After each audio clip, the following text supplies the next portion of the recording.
शिक्षक नहीं हैं, शिक्षक हैं तो वो पढ़ाते नहीं हैं और यह बहुत दुखद बात है। राष्ट्रीय शिक्षा नीति में 75% अटेंडेंस ज़रूरी है।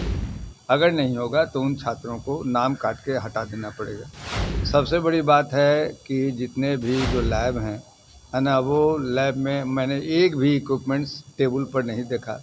नमस्कार, लाइव सिटीज में आपका स्वागत है। मैं हूं आपके साथ प्रीति झा।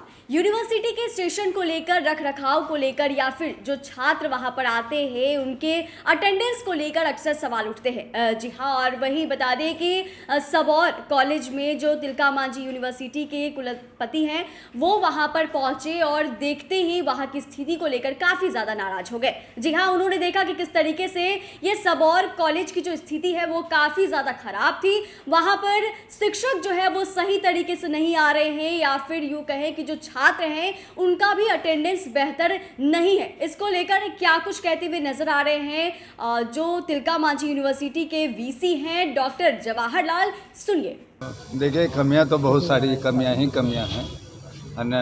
पहली बात तो क्लास में शिक्षक नहीं हैं, शिक्षक हैं तो वो पढ़ाते नहीं हैं और यह बहुत दुखद बात है। दूसरी चीज़ है कि जितने क्लासरूम, प्रैक्टिकल रूम हैं, इन सभी में धूल भरे हुए हैं।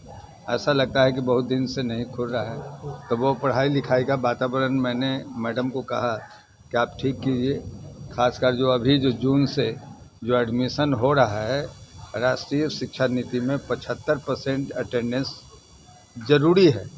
अगर नहीं होगा तो उन छात्रों को नाम काट के हटा देना पड़ेगा। इसलिए रेगुलर क्लास चाहिए।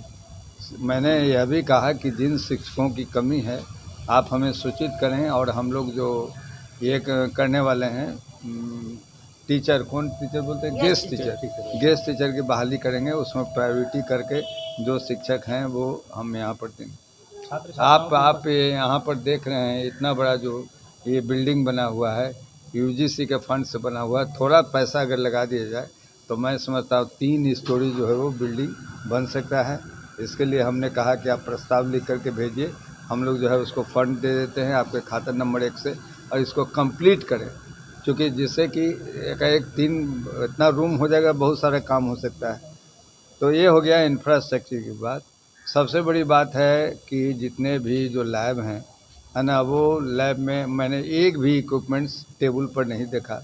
सब जहाँ भी गए लोगों ने कहा कि अलमारी में बंद है, अलमारी में बंद है। मुझे ऐसा लगता है कि यहाँ प्रैक्टिकल नहीं होता है, पढ़ाई की तो कमी है ये है। और जो सबसे बड़ी जो कमी देखी है ना, कि फिनंशियल इरेगुलरिटीज़। आपको मैं बता दूं कि कैशबुक जो है वो अप टू डेट रहना चाहिए। यहाँ कैशबुक 5-6 प्रकार का है, जिसमें कोई 2002 का है, 2004 का है, मैक्सिमम 2019 का पाया गया। तो 19, 20, 21, 22, 23, 24, मैंने 4-5 सालों से कैशबुक नहीं लिखा गया है। ये जो है ना, ये सबसे बड़ा मतलब मैंने देखा क्या फाइनेंशियल दृष्टिकोण से यह बहुत बड़ा ऑब्जेक्शन है। और मैंने मैडम को कहा कि इसको जल्द से जल्द अप टू डेट कराइए।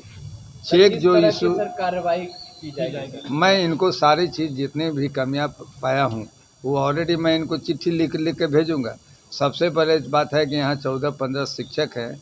उसमें आज मैं एकाएक जब रैंडम मैंने चेकिंग किया तो उसमें 50% से ज़्यादा शिक्षक अनुपस्थित हैं। तो आपने सुना कि इन्होंने क्या कुछ कहा। ये बताया कि किस तरीके से औचक निरीक्षण करने के लिए यहाँ पर पहुंचे थे और जैसे ही स्थिति देखी काफ़ी ज़्यादा नाराज हो गए और वहाँ के प्रिंसिपल को भी उन्होंने फटकार लगाई। साफ तौर से कहते हुए नजर आ रहे हैं कि ये कॉलेज की रखरखाव जो है वो कैसे हैं, जो कई सारे ऐसे कमरे हैं धूल फाक रहे हैं या फिर लाइट की व्यवस्था सही से नहीं है, हाइजीन की जो स्थिति है वो भी सही तरीके से ठीक नहीं है। और उन्होंने यह भी बताया कि जब वो वहाँ पर पहुँचे तो कई सारे जो नियमित शिक्षक है वो वहाँ पर सही तरीके से नहीं आ पा रहे हैं। या उन्होंने यह भी बताया कि अगर शिक्षक आ रहे हैं वहाँ पर तो जो छात्र हैं उनकी भी अटेंडेंस सही तरीके से नहीं है। तो इन तमाम चीज़ों को लेकर उन्होंने कहा है और प्रिंसिपल से भी कहा है कि इन तमाम चीज़ों को लेकर आप ध्यान रखें और जो भी शिकायत हो रही है उसके बारे में आप हमें कहें तो उस पर हम ध्यान देंगे। खबर में बस इतना ही। चैनल को सब्सक्राइब करें, फेसबुक पेज को लाइक करें। वीडियो देखने के लिए आपका धन्यवाद।